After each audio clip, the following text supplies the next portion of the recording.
Hello दोस्तों, स्वागत है एक बार फिर से आपका न्यू प्रगत कंपटीशन पॉइंट यूट्यूब चैनल पर। भारतीय संविधान की श्रृंखला के अंतर्गत पिछली क्लास में हमें जाना है संविधान सभा द्वारा बनाई गई समितियां, उनके अध्यक्ष के बारे में, और आज जानने वाले हैं संविधान के स्रोत के बारे में। भारतीय संविधान के दो स्रोत हैं, एक विदेशी या बाह्य और एक आंतरिक स्रोत। आंतरिक स्रोत में हम पढ़ते हैं भारत सरकार अधिनियम 1935 को। भारत सरकार अधिनियम 1935 से लगभग 2/3 चीजें संविधान में शामिल की गई हैं। हम कह सकते हैं कि संविधान पर अगर सबसे ज्यादा प्रभाव रहा है तो भारत सरकार अधिनियम 1935 का रहा है। बाह्य स्रोत या विदेशी स्रोत में लगभग हमने 60 देशों के संविधान का अध्ययन किया है, और हमें जिस देश के संविधान में जो चीज बेहतर लगे हमने अपने संविधान में उसे शामिल किया है।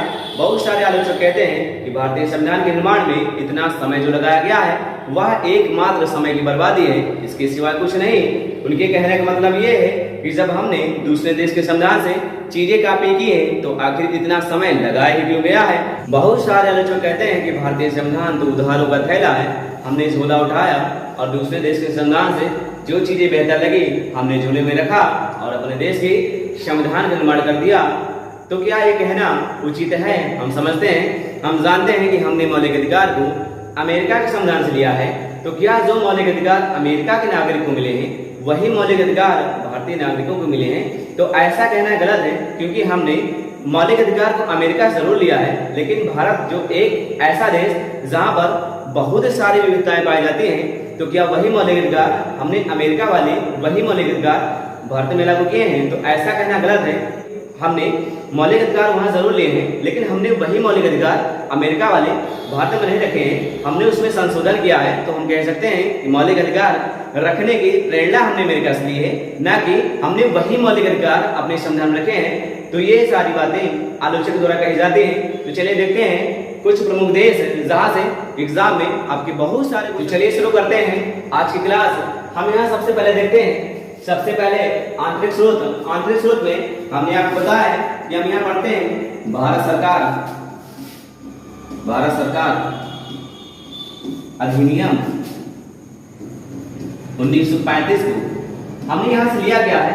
तो इसकी एक विशेषता है कि भारत सरकार अधिनियम 1935 से लगभग 2/3 चीजें शामिल हैं, और दूसरी बात ये कि सबसे अधिक प्रभाव इसी का है, सबसे अधिक प्रभाव। अब यहाँ से और मुख्य चीज क्या ली गई है हम देखते हैं। हम यहाँ देखते हैं कि राज्यपाल का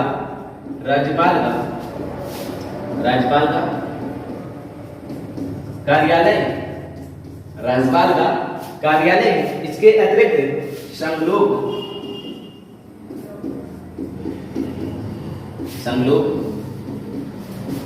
सेवा आयोग,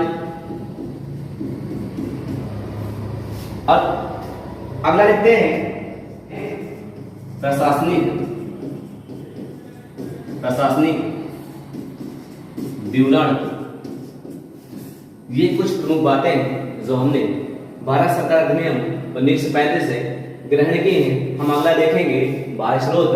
आंतरिक स्रोत में एकमात्र स्रोत है भारत सरकार अधिनियम 1935। आपको हमेशा ध्यान रखना है कि सबसे अधिक अगर प्रभाव रहा है तो भारत सरकार का अधिनियम 1935 का ही रहा है। बाह्य स्रोत के अंतर्गत हम चले देखते हैं कुछ प्रमुख देश जहां से जो चीजें ली गई हैं। सबसे पहले देश यहाँ ब्रिटेन लिखा हुआ है। ब्रिटेन से आखिर हमने लिया क्या है, तो मैं लिखते हैं संसदीय प्रणाली। इसके अतिरिक्त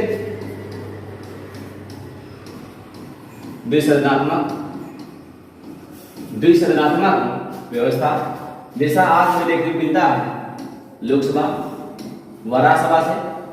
इसके अलावा मंत्रिमंडल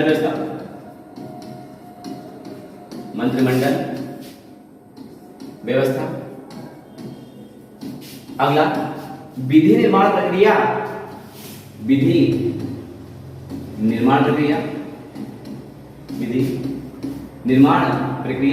जैसे हम जानते हैं कि कोई भी विधि अगर बनानी है तो लोकसभा राज्यसभा से होते हुए राष्ट्रपति की सहमति से वो विधि बन जाती है।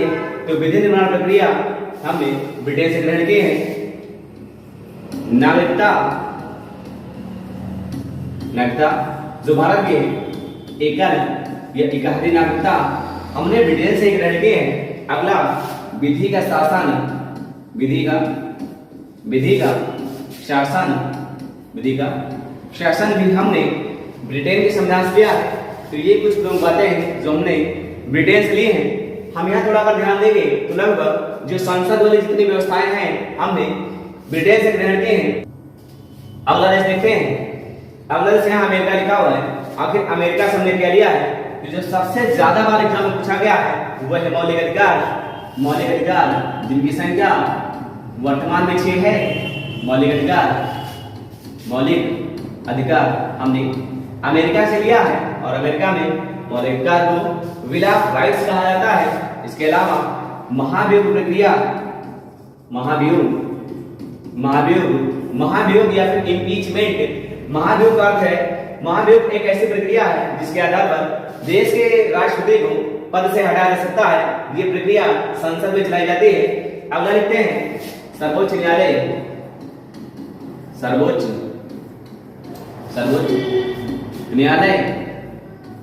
व उच्चतम न्यायालय के न्यायाधीश को पद से हटाने की प्रक्रिया जो महाभियोग के जैसी ही होती है, लेकिन महाभियोग नहीं होती है, क्योंकि महाभियोग शब्द का प्रयोग हम सिर्फ राष्ट्रपति के लिए करते हैं। महाभियोग की जैसी प्रक्रिया होती है सर्वोच्च न्यायालय के न्यायाधीश को पद से हटाने के लिए, और ऐसी प्रक्रिया हमने अमेरिका से ग्रहण की है। इसके अतिरिक्त न्यायपालिका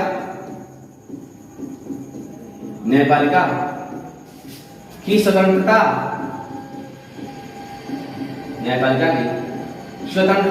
अगला देखते हैं न्यायिक पुनरावलोकन।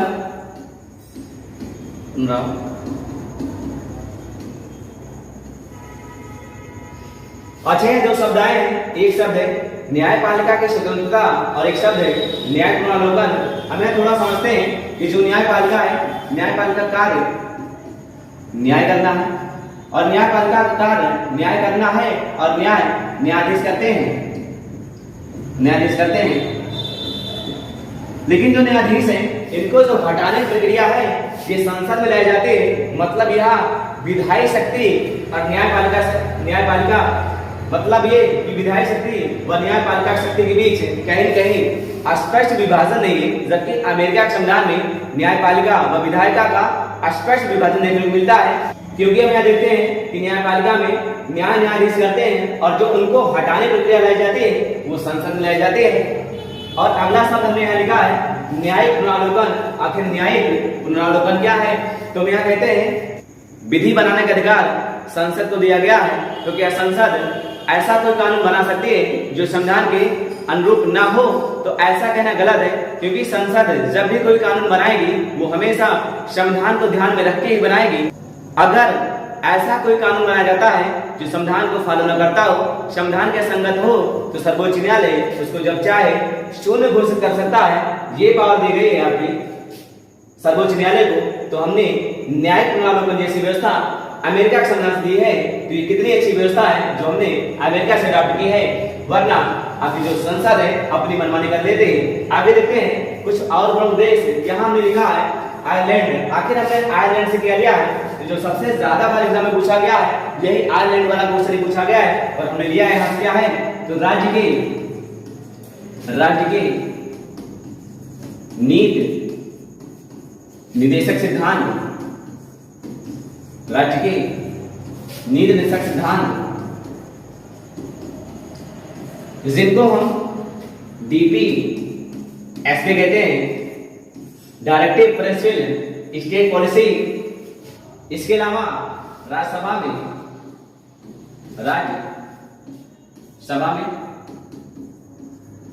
सदस्यों का मनोनयन और इसके अतिरिक्त राष्ट्रपति की निर्वाचन प्रणाली प्रणाली। हम जानते हैं कि जो राष्ट्रपति निर्वाचन प्रणाली है इसको हमने भारतीय संविधान में आयरलैंड के संविधान से ग्रहण किया है। तो आयरलैंड से हमने लिया गया है बीपीएसपी, राज्यसभा में सदस्यों को मनोनयन और राष्ट्रपति की निर्वाचन प्रणाली जो हमने आयरलैंड से लिया है। चलिए देखते हैं आगे अगला प्रमुख देश जहां से हमने संविधान में चीजें कॉपी की हैं या फिर चीजें ग्रहण की हैं या फिर चीजें संशोधित करके अपने संविधान में रखी हुई हैं। कनाडा। कनाडा से हमने लिया गया है, तो कनाडा से हमने लिया है संघीय व्यवस्था, संघीय व्यवस्था। इसके अतिरिक्त राज्यपाल, राज्यपाल की नियुक्ति राष्ट्रपति द्वारा, राष्ट्रपति के द्वारा। अवशिष्ट शक्तियां, अवशिष्ट शक्तियां अगर हम यहाँ थोड़ा ध्यान देना चाहिए तो कनाडाई मॉडल में हमने क्या लिया है, तो कुल मिला के हमने संघ को, केंद्र सरकार को मजबूत बनाया है। आप यहाँ देखेंगे कि जो राज्य का प्रमुख होता है राज्यपाल होता है, लेकिन उसकी नियुक्ति केंद्र द्वारा, राष्ट्रपति द्वारा की जा रही है। और जो एक शब्द यहाँ लिखा है अवशिष्ट शक्ति का मतलब क्या है, तो अवशिष्ट शक्ति का मतलब ये है कि एक ऐसा कोई विषय जो अभी तक आपकी अनुसूची में दर्ज नहीं किया गया है, उस विषय पर अगर कानून बनाने का अधिकार है तो सिर्फ संसद को अधिकार है। मतलब ये है कि अभी तक एक ऐसा कोई विषय है जो अभी तक प्रकाश में नहीं आया है, अगर भविष्य में ऐसा कोई विषय प्रकाश में आता है तो उस पर कानून बनाने का अधिकार सिर्फ संसद के पास होगा। तो कहीं न कहीं हम देखते हैं कि संसद पावरफुल होती जा रही है राज्य की अपेक्षा, या फिर केंद्र सरकार पावरफुल है राज्यों की अपेक्षा। अगला देश देखते हैं, अगला जो प्रमुख देश है हम देखते हैं फ्रांस। फ्रांस से हमने लिया गया है, तो फ्रांस से हमने लिया है अपनी प्रस्तावना में 3 शब्द शामिल किए हैं। वो शब्द कौन से हैं? स्वतंत्रता, क्षमता व बंधुत्व। बंधुत्व, ये 3 शब्द हैं जो हमारी प्रस्तावना में है, प्रस्तावना में है। हमने इसको फ्रांस से ग्रहण किया है। अच्छा, प्रस्तावना के बारे में आपको ध्यान रखना है, प्रस्तावना जो विचार है, प्रस्तावना के बारे में जो हमने आपसे क्वेश्चन पूछे जा सकते हैं। प्रस्तावना के विचार, प्रस्तावना के विचार हमने अमेरिका से लिया है। प्रस्तावना का विचार तो हमने अमेरिका से लिया है, और जबकि प्रस्तावना की जो भाषा है, जो शब्दावली का प्रयोग किया गया है, प्रस्तावना में जिन शब्दावलियों का प्रयोग किया गया है उनको हमने ऑस्ट्रेलिया से लिया है, ऑस्ट्रेलिया से लिया है। एक बात और, प्रस्तावना में न्याय की विचारधारा, न्याय की विचारधारा, न्याय की विचारधारा जिनमें 3 प्रकार के न्याय बताए गए हैं, सामाजिक, सामाजिक, आर्थिक व राजनीतिक। ये 3 प्रकार के न्याय की बात की गई हमारी प्रस्तावना में। इन 3 प्रकार के न्याय को हमने रूस से ग्रहण किया है, रूस से ग्रहण किया है।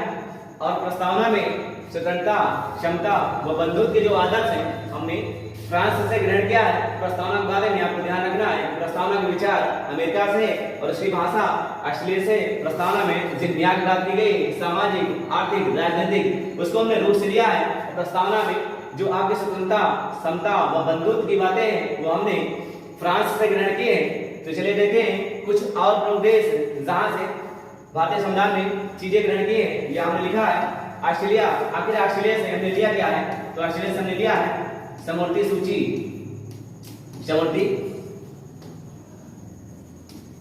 समवर्ती सूची। इसका मतलब ये है कि यह एक ऐसी सूची है जिसमें कुछ प्रमुख विषय रखे गए हैं, और ये विषय, इन विषयों पर कानून बनाने के अधिकार संसद व राज्य विधानमंडल दोनों को है। ऐसे विषय को हम समवर्ती सूची में रखते हैं, समवर्ती सूची।